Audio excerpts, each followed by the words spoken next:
মহান আল্লাহ পাক রব্বুল আলামিন আমল নামা বন্টন করার ক্ষেত্রে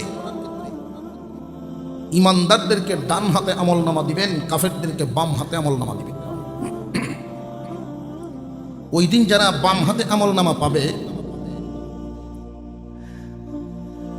বাম হাতে আমল নামা পাওয়ার দ্বারাই পরিষ্কার হয়ে যাবে তারা চিরস্থায়ী জাহান্নামী, জীবনেও কোনোদিন মুক্তি পাবে। আর যারা ডান হাতে আমল নামা পাবে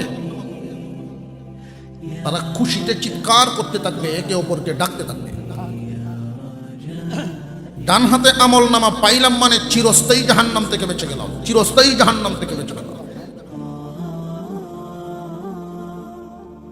কেউ যদি পরীক্ষা দেয়, মেট্রিক পরীক্ষা চলতেছে, বোর্ডে স্ট্যান্ড করে যারা গোল্ডেন এ প্লাস পায়, যারা সমস্ত ছাত্ররা রেজাল্ট পাওয়ার পরে রেজাল্টটা হাতে পায় যেইভাবে চিৎকার করতে থাকে, কি মনে করেন চিরস্থায়ীভাবে জাহান্নামে থাকা? চিরস্থায়ী জাহান্নাম থেকে বেঁচে গেল ডান হাতে আমল নামা দিয়ে।